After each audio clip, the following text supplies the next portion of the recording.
Have you ever felt like therapy helped you understand your father wound and the pain that your father caused, but it didn't actually help you move through those feelings? Or you feel like they're still present and really stuck in your body today?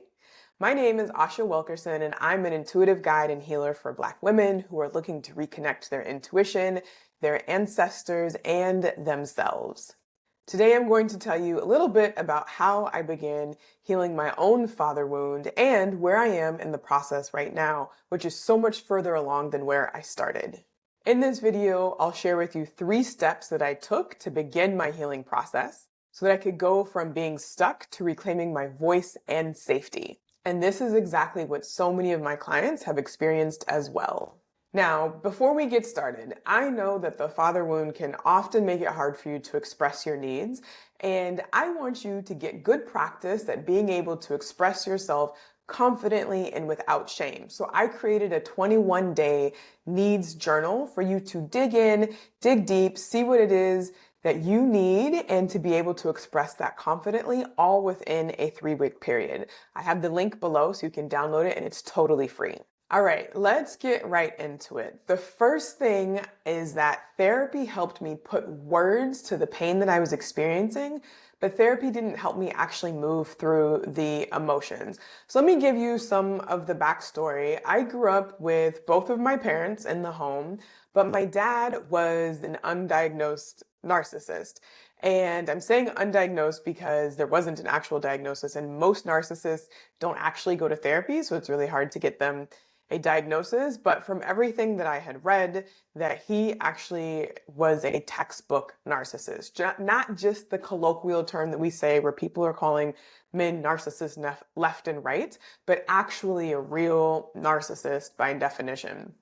And at the same time, I know that my dad loved me to the best of his ability, but he had this deep wounding inside of him that was essentially, he was a little boy living inside of a man's body. And my individualism, my strength, my confidence, my vibrancy felt like a threat to him and his safety often. There were times when he would express to my mom that he didn't understand how my mom could love him and love me, even when I was first born. And so he saw me as competition to his sense of well-being and his sense of emotional safety from the moment that I took my first breath. So I think that my dad did his best in trying to raise me, but when you see your child as competition and you act as if your child is competition, then you can leave some very deep scars on that child, on me. And that's exactly what happened. My dad was very critical, very harsh. He would tell other people that he was proud of me, but he wouldn't tell me that he was proud of me.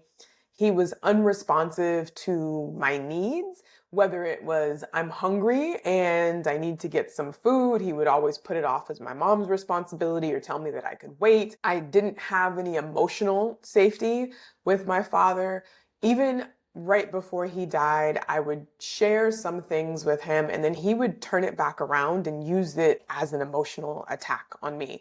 And I got to the point where I just stopped sharing anything intimate or personal about myself as a way of protecting myself from this person. And I can go into it more deeply and you can ask me specific questions if you have them, but we probably don't have a video long enough for me to go into all of the ins and outs. But there are some real scars that my father left on me, which left me feeling unconfident, particularly as it relates to men. Even in dating relationships, I often feel like I have to prove myself.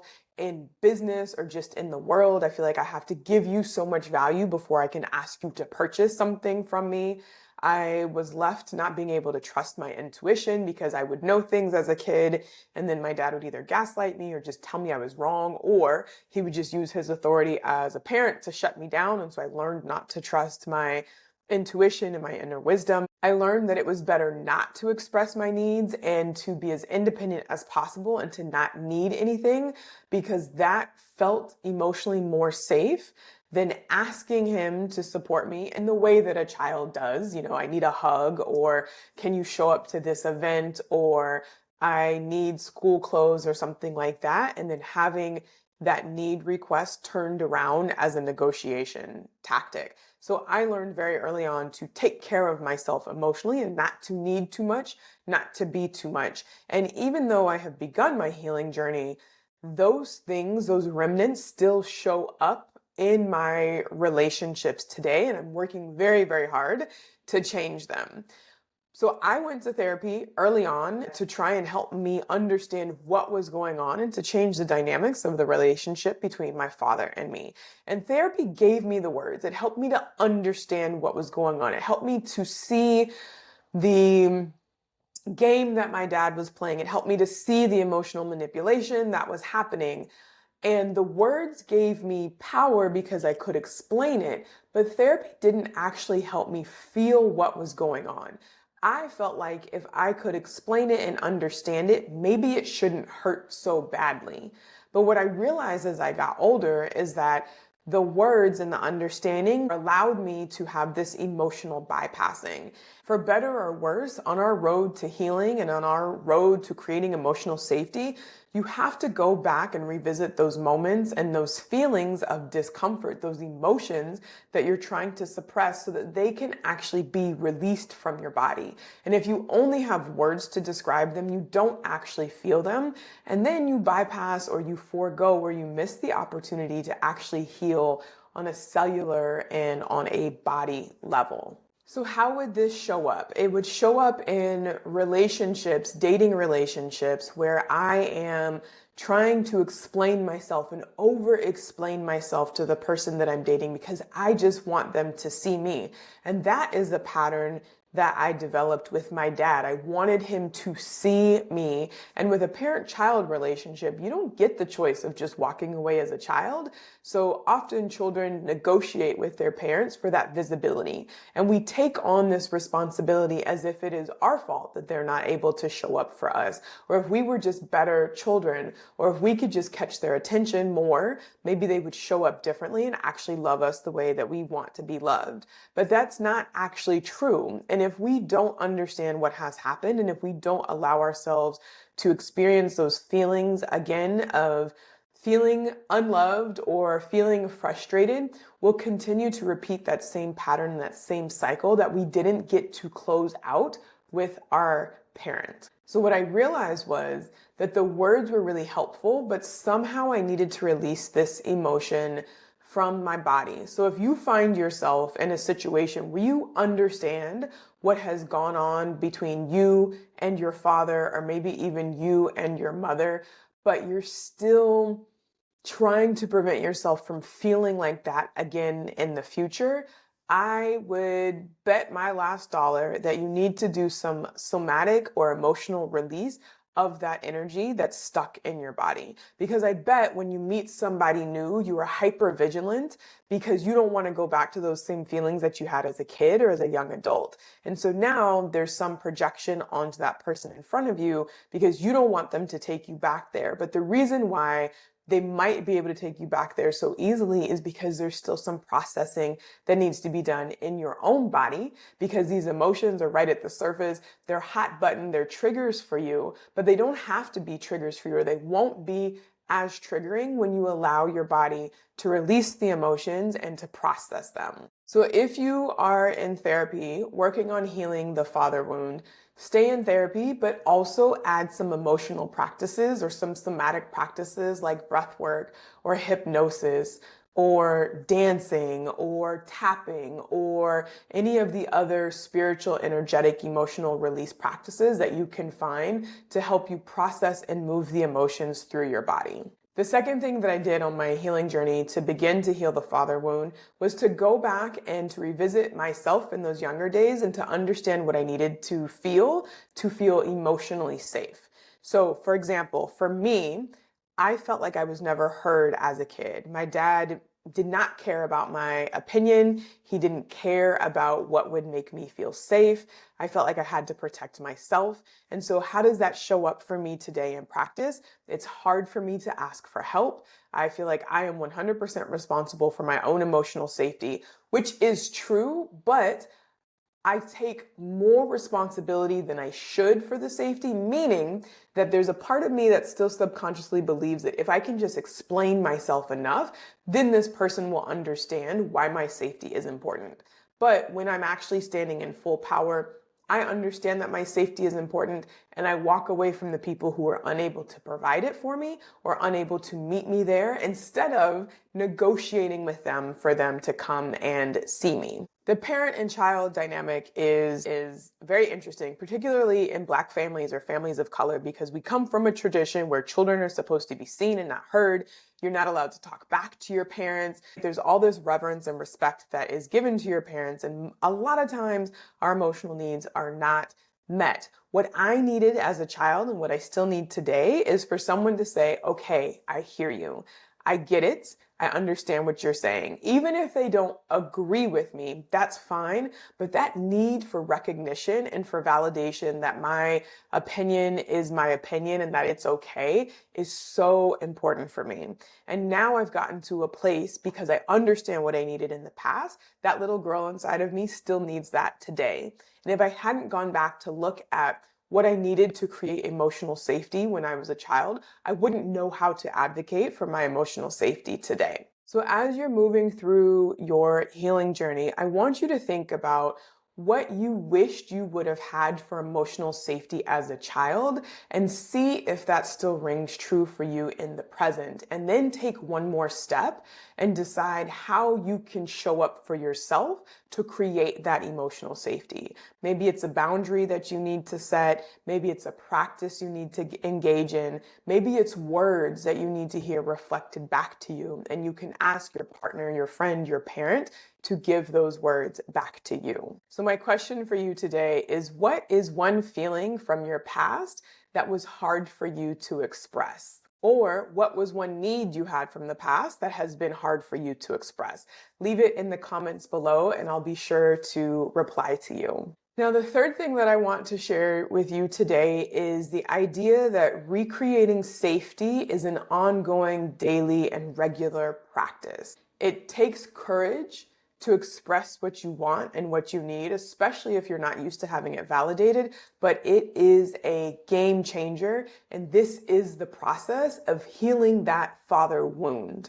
I do this on a regular basis by spending time with myself in the morning with my cup of coffee and my journal, and I set a timer on Insight Timer and I just begin to write. I write what's going on with me. Sometimes I just close my eyes and meditate, and I check in and ask myself what it is that I need. Because when I was younger, which is probably true for a lot of folks, you're busy trying to get up and get to school. Your parents are trying to get to work. There's so much stuff going on between sports and homework and responsibility and making money that you just don't have time to check in with yourself. But I encourage you to make time to check in with yourself and to be honest about what it is that you need and to be unashamed about what it is that you need. You don't have to feel bad about needing time to rest. You don't have to feel bad about needing a hug from somebody, whether it's someone in your house or a friend who's outside of your home. You don't have to feel bad about needing to feel desired. You don't have to feel bad about being human and having human needs. But if you don't recognize and own up to the needs and the desires that you have inside of you, it's going to be really hard to meet other people who can honor those needs and desires, because you have to tell other people what they are. And then you have to not be ashamed that you have them, so you can ask other people to meet them. And for the people who can't or unwilling to meet them, let them go. Instead of engaging in the practice of renegotiating with somebody to see you for who and how you are, which is the original wounding that the father can create when they are unhealthy. I'm going to add this fourth step as a bonus, and it really is owning your own story, which I guess is complementary to all of the points that I've said before about really understanding your needs and being able to express them. But own your own story. What happens when we are children of narcissists or children of abusive parents, or we have a father wound or even a mother wound, is as children, we protect our parents. And we are hoping that the story is different than what we are expressing. And so what happens is we never get to tell the story from our own perspective. And Even worse sometimes is when the parent dies and it's unresolved, because now you're not supposed to speak ill of the dead. I can't tell you how many times very well-meaning people in my life have said, oh, it's your dad or it's your mom. Just honor them. You know, you only get one dad.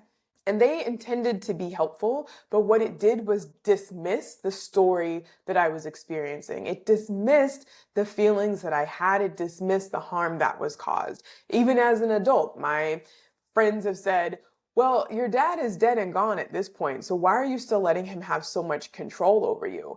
And it's not even that there's control, it's still a pain, it's still a wound. And what I realized is that if I never get to tell my story, I'm still living under the story that my father has written or under the story that my family has presented to the world. It happens to a lot of us. We're taught not to put our business in the street. We think as children that maybe we're the only ones with parents like this. We don't want our family's reputation to be ruined. I grew up around white people and I didn't want to be a stereotype. I had a friend of mine who was one of my best friends growing up through elementary through high school and even college. And he asked me, he said, well, your mom was a single mom, right? My parents didn't get divorced until I was 16. And he knew me for all of my childhood and still couldn't remember that my dad was actually in the home because he had this stereotype that Black dads aren't in the home. And it just bothered me so much. And so I didn't want to share what was going on because I didn't want to look like another stereotype. So one piece that happens, or one piece that is necessary when you're trying to heal a father wound, is to actually own your side of the story. Even if your father has passed away, you're not speaking ill of the dead. You're just not protecting them anymore above your own needs. It is that suppression. It is that hiding the needs, it's hiding your desires that makes dealing with this so difficult, because you are continuing to take on the burden and the responsibility of healing the relationship. But in order to do that, you have to be able to express yourself fully and to say, this is what happened. Only then, when you say this is what happened, and you don't have to say it to the world. Say it in therapy, say it in a healing session, say it to a trusted friend, maybe say it to your parents if they're still alive, but only then when you get honest about what your experience was and what you need moving forward, can you actually begin to be able to move through the harm that has been caused and heal. So you stop repeating the same patterns and the same cycles that you're subconsciously trying to heal. This is the work that I have been doing in myself for a number of years because I decided I did not want to be the wounded girl, and it still shows up, and that's okay. I'm a work in progress, just like we all are. But when I really discovered owning my own story and creating that emotional release to release these feelings from my body, things really began to change. It doesn't mean that I wasn't triggered, but it meant that I could own it in the moment, that I'm not as afraid to go back to those feelings. And then when I let them just wash over me, they wash through me and they move on. And then I can begin to advocate for myself and what I need in the moment.